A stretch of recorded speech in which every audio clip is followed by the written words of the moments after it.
Hey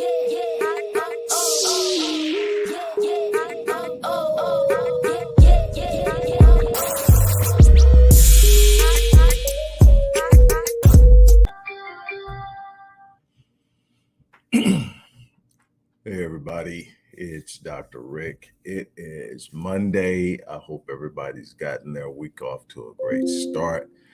I start mine off on Sunday, just preparing for the week, getting everything in line. So this is my second day in, ready to go, moving. I want to stop in and talk to you about something that's kind of been a discussion in a few circles that I'm in. And I think that we move away from talking about this. And when we move away from talking about it, we lose sight of an understanding that has an immense impact on understanding how things happen within our community and how we tend to lose control of it.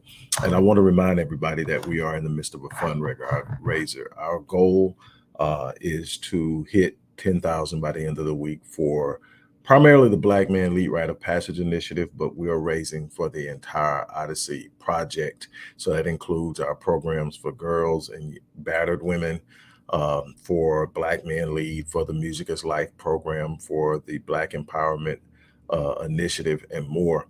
If you are familiar with the work we do, show some love. And if you're not familiar with the work we do, the link to our organization's website is there, and you can see firsthand what we've been doing, what we are doing, and what we plan to do in the future. On that note, look, the power of propaganda and the misinformation of the masses and how it plays a role, how misinformation is used as a weapon and how it has been effective for years. Carter G. Woodson talked about it. Frantz Fanon talked about it. Dr. Naeem Akbar, Dr. Francis Cress Welsing, Dr. Amos Wilson. Oh my God, what the work he did on it is invaluable. And we can go down the line, Dr. Joy DeGruy and others. I have written on it extensively. I have lectured on it, and it's something that is still a problem. And the thing is, I was just talking to someone not too long ago, and we were talking about propaganda, and we were talking about the manner in which it is implemented and pushed upon us primarily through media channels. And when we think media channels now, because of technology, we think of primary media channels, television, cable, radio, and we think secondary media channels, which are eventually and rapidly becoming primary channels like social media and everything like that. But what we don't think about is books. Books are a part of media, and there's so much misinformation being put in textbooks. And we are then turning around and sending our children to these schools that are teaching this misinformation, and it's lending to a bunch of things such as inferiority complexes. Tom Burrell, the great media, Black media mogul, he wrote about that in his book, Brainwashed, and he gave great insight to it. One of the most powerful books I read on propaganda was by a propaganda master, Edward Bernays, who wrote the book Propaganda in 1933, if I'm not mistaken. And it's real clear what you bombard the brain with, especially in developmental years, what you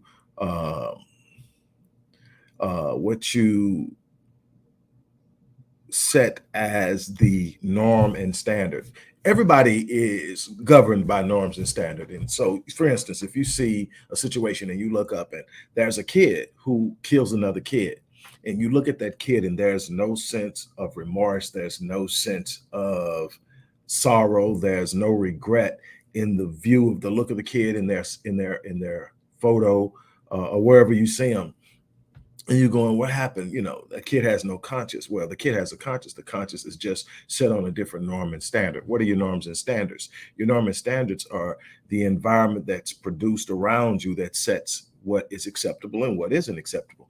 In that kid's environment, taking a life is acceptable. So that's not going to trigger the conscience of violating something that was wrong, that was sacred, that shouldn't have been done. Like, when you do, some of us triggers our conscience are triggered just by telling a lie. You tell a lie and you know you're wrong.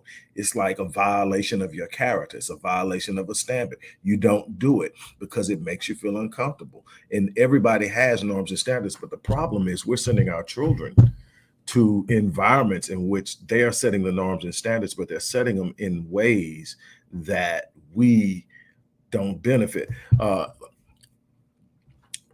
Carter G. Woodson said that if you can convince a man that he's inferior, if you can convince him that he doesn't belong, if you convince him that it's not his place to enter into the front, he will automatically go to the back door. As a matter of fact, he will demand it. And if a back door does not exist, he will insist upon you creating one for his use.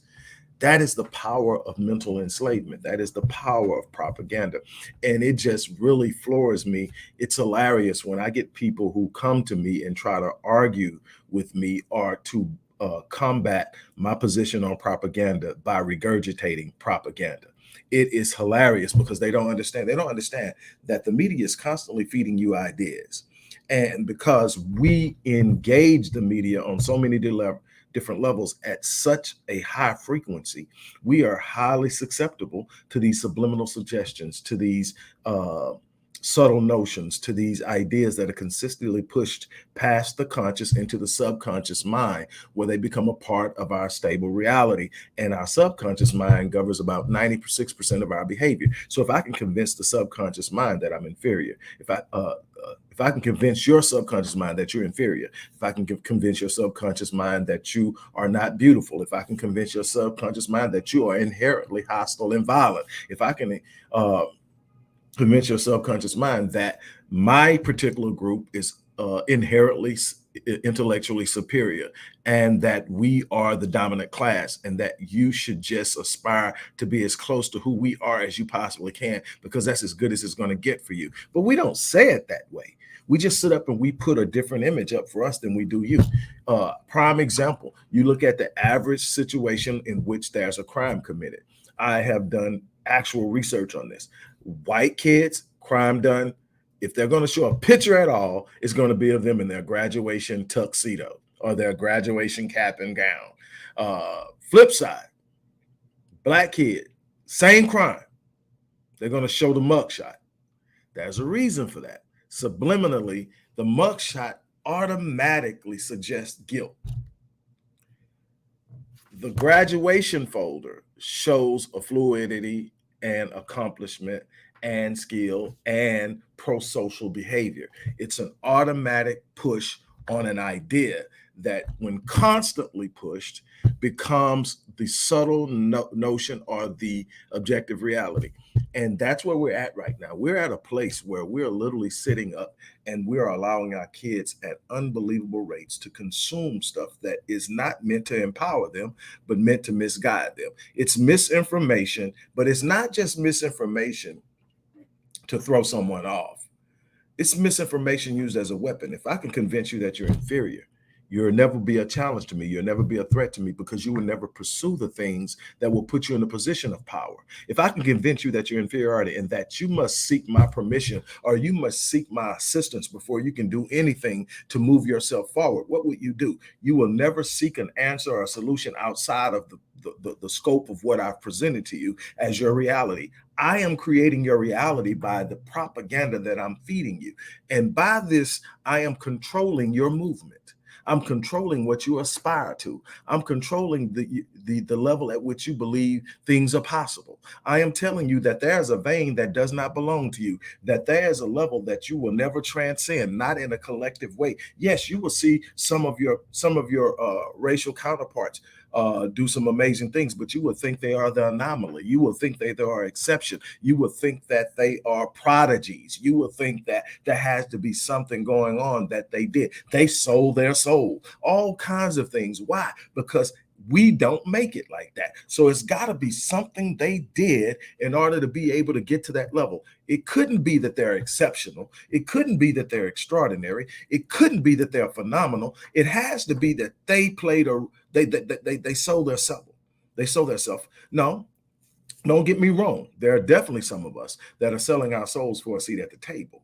But there are some of us that are simply walking in the power and the remarkable nature of who we are inherently. There are some of us that have not bought into the idea that we are inferior. There are some of us that have not bought into the notion that they are superior. There are some of us that have understood by study, by engagement, by experience, that we are quite exceptional, that we are quite phenomenal. But what we must understand is every time that we allow our children in their vulnerable and developmental states to engage this propaganda without context, without framing, it's hard to move in this world and they not be exposed to it, but they should be exposed to it by having already been socialized, already been racially socialized, already been prepared, that you're going to see messages that counter what I've told you about yourself. You're going to see messages that counter the natural urge and aspiration to do something great in life. You're going to see messages that will tell you that you're not smart, that you're not strong, that you're not beautiful, that you're not handsome, that you're not capable. You can't pay attention to this message. It is an enemy sent message to distract you, to destroy you, to take you out of the game and ensure that you never become a threat to the current wealthy elite power structure. You're going to have to be willing to look past it. You're going to have to be willing to also intercept and arrest any idea, any thought, any situation that moves against what I'm telling you. So when I was being reared up, my great-grandparents, for all that they had been through and where they came from, they had did some exceptional things. Both of them had been business owners. Both of them had considered achieved a certain level of success. To come from extreme poverty, my great-grandfather, born in 1909, the son of a sharecropper. My great-grandmother grew up in Camden, Texas, which is a sawmill town where everybody worked the sawmills, and she grew up impoverished. They walked around, they didn't have shoes, but they worked and became business owners. And I would say that I grew up in a lower middle class household in an impoverished community.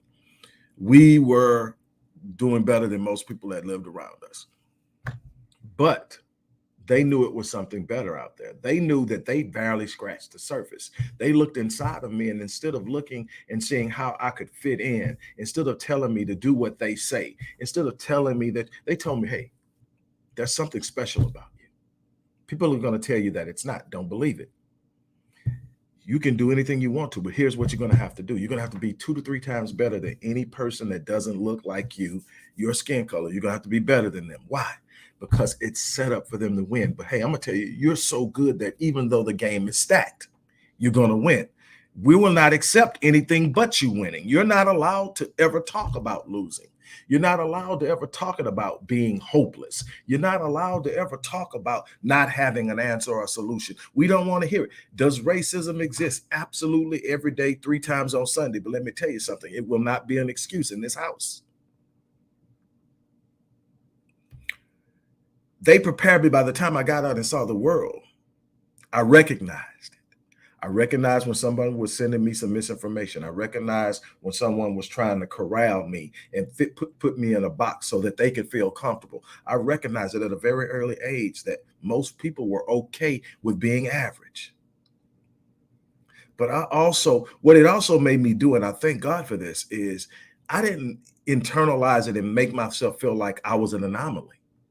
I start to look for it in my brothers and sisters. And I don't just mean my biology. I mean, my brothers and sisters, my Black brothers and sisters. I started to look for the gift. I started to look for the talent. I started to look for the excellence. I started to see it in places you would never imagine. I started to find that they all had something special, but the world was telling them they weren't. And the message was so overpowering that they started to believe it. And then they started to embody it. And then they started to carry it out and act it. And then I see it happening now, and I'm looking, and it's telling you, you're nothing but a clown. You're nothing but this. You're nothing but that. And if you can't dribble a ball, if you can't catch a ball, if you can't run fast, if you don't know how to rap, if you can't do something in front of a camera, there's no place for you in this world. And I'm seeing brilliant minds that are passing by the wayside because we didn't protect them. Now, yes, I do see the brilliant minds that are showing up and showing out. Don't get me wrong. I'm seeing them, but There are too many brilliant minds being left behind, and we're too comfortable with leaving them behind. We're too ready to throw ours away. They will take absolute trash and find a way to keep it because they see the understanding of what's going on down the line in the future. We're too ready to throw ours away because they don't fit in the box. They embarrass us. Now, granted, some of them need to be dealt with because they are harmful to the community. They are harmful to us. But we got to be very careful that we're not throwing away the future, that we're not throwing away something valuable, something precious, because we don't want to put the work in, because we don't want to put the time and the energy and the effort in, because we don't want to take the time to understand what's going to have to happen to do something exceptional, to do something extraordinary, to move beyond the moment. I'm trying to get you to understand that we're in a position right now that if we can just understand the mechanisms and the machinations that they are using to disrupt our desires, our aspirations, and our urges to become powerful, to seek out our better self and to embrace our better self. If we don't get it, we're going to lose altogether. When I first started reading Propaganda by Edward Bernays, it blew my mind just how powerful it was. You're talking about somebody who convinced women that it was sexy to smoke. Campaign. Look, it's amazing what you can put in front of somebody consistently enough and shape their narrative. Carter G. Woodson was telling you about it. Dr. Francis Cress Welsing was telling you about it. Dr. Amos Wilson lived a life preaching about it. I've written on it so much. I mean, it's probably not a book that at some point we're not addressing the message, the narrative, the propaganda. And yet here we are, still being misinformed, misled. They're actually in Texas, and I've heard in several other states in Texas, they are literally voting now on whether or not they're going to allow public school textbooks to say that slaves were involuntary immigrants. So when you send your children to school, they're not understanding that they were captives. They were just kind of forced to come over like, hey, you're going over there for it. It's a slight move to a stronger position. In other words, eventually they're going to say it never happened. And so what you know, why is it important to talk about what happened? Because we need to have an understanding of how we ended up where we are. We need to have an understanding why certain behaviors are the way they are. We need to have an understanding why we move a certain way so that we can understand it, so that we can deal with it, so that we can confront it, so that we can heal from the trauma that we've been passing down for generation to generation to generation, while people are telling us that it never happened, while people are telling us that it's been 157 years, you should be over it by now. My God, how long are you going to sit there and talk about slavery? Well, the question I always ask when someone sits up and says, well, it's been 157 years. When are you going to stop talking about it? When are you going to sit up and say, okay, it's been long enough? Well, first of all, I don't care how long it's been. If you don't deal with it, if you don't confront trauma, you don't heal from it. You don't wish it away. You don't ignore it away. You don't pretend it away. You confront it away. You integrate it away, but you don't push it off. But we can't even do that. Why? Let's talk about it for a second. 1865, emancipation. Well, first and foremost, there are people down in Texas, where I'm from, that didn't even find this out for 2 years later. So for 2 years, they were free and didn't know it. But here's the thing: 1865, emancipation. Next 12 years, Reconstruction. What was Reconstruction? That was the South reestablishing itself in its antebellum ways, outside of actually calling slavery slavery. They came up with black codes, controlled which blacks could have jobs and what jobs they could have. They made vagrancy a crime, a felony. They imprisoned poor blacks for being poor blacks, and then leased them back into the very plantations they had been set free from. And this was legal. Why? Because the 13th Amendment said that the only way that slavery was not outlawed was if you were imprisoned for a crime. Okay, so that was that. And then there were other things that went on. Then out of black codes, out of convict leasing, came 70 plus years of Jim Crow segregation, where the black man had no rights. We were lynching Black people on Fridays and having picnics and making postcards from the pictures, and nobody thought anything was wrong with it. Black people didn't feel safe. When we tried to build things on our own, they destroyed it. Tulsa, Slocum, Rosewood, Wilmington, North Carolina, and I can go on, East St. Louis. All of these places, we decided we weren't going to be a part of the world we're going to build. They burned it down. Redlining, urban renewal, benign neglect, gentrification, mass incarceration, miseducation. This stuff is happening now. At what point are we going to heal? When we're still dealing with injury and we don't understand it. We're trying to walk into a place and fit into a place that's injuring us, and we don't understand it. We need to understand the dynamic of and the level of misinformation and how it's being pushed upon us. Then if it's not the misinformation about who we are, then it's the misinformation about what we're capable of and what's right, what's wrong, and how we move in the community. Something we created for empowerment has been turned into an instrument of disempowerment. Rap music, hip hop. It was meant as a response to COINTELPRO's destruction of the Black Panther Party and the Black Nationalist Party. It was a movement birthed in the 70s to come out of that. And it was a new language. It was a new style. It was a new way of moving. It was a birthing of self, and we sold it. And now they use that very thing to fill our minds with trash, self-hate, drug use, misogyny, fratricide, and we go on. And we don't understand. Propaganda comes in many ways. They're sending it in their books in the classroom. So our babies are now reading books that's informing them about their heritage. Because see, I need to understand that I shouldn't be here. If I look at what my people have been through over the last 400 years, I shouldn't be here. I definitely shouldn't be successful. I need to understand that why I am not where I should be based off of what I'm capable of. I've got to be very thankful I'm not where I could have been based off of what I've been through. In that I find resilience. In that I find endurance. In that I find something innately about me and my people that says we can't be broken and destroyed. But we can be inhibited and held back. We can be mentally enslaved at a level that won't allow us to do the things that we're capable of, the things that make them frightened, the things that they become afraid of. We have a responsibility to ourselves to embrace ourselves. This isn't about hatred of anyone. It's about love of self.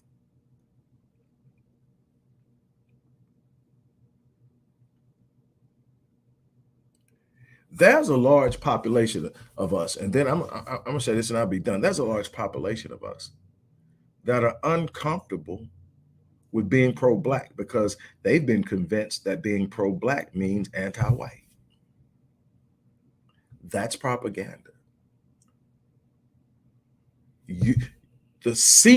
Propaganda is something that sends a message to people that just seeking the best for yourself and your people is somehow hurting or bigotry or anti-love to somebody else.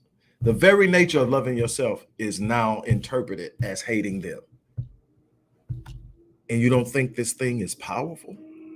The fact that I'm uncomfortable saying I love myself because I'm worried about how they're going to feel about it. You don't think that's not a problem? When you are forced to shrink back in order to make other people feel better, it messes with your emotional stability. It messes with your self-image. It messes with your self-esteem. You have an identity crisis because something inside of you is yearning for something, but you're study pushing it back because it doesn't fit. We are going to have to face the truth. We're going to have to come to a point and understand that this propaganda machine, while it evolves and how it moves and its subtlety, It's still as effective as it always has been, and it is increasingly devastating to what we're saying we're trying to do as a people. We're going to have to counter it. We're going to have methods and movements that counter that negative information. We're going to have to be able to sit up and say, this ain't what's up. This is not who you are. This is who we are. And it's got to be consistent enough, loud enough, focused enough, and intentful enough that it pushes back the messages that don't serve us. And that's our responsibility. You can never trust the opposition to provide you with the solution to their opposition. There are several themes that you're going to find in my books. Uh, just released book number 25, trying to get everything back from the printer. Everybody who ordered The War on Wealth, Breaking the Code is on the way. But no matter what, you're going to find an identification of the problem and suggested solutions, and a clear message that we are capable. And that's the thing. There is a problem, but in the very definition of a problem, there has to be a solution. And in the solution, we find our way. But we can't expect the opposition or the problem to produce the solution. That's insanity. So it's going to be up to us. And the question is, what are we going to do? On that note, I'm going to get ready to get off of here.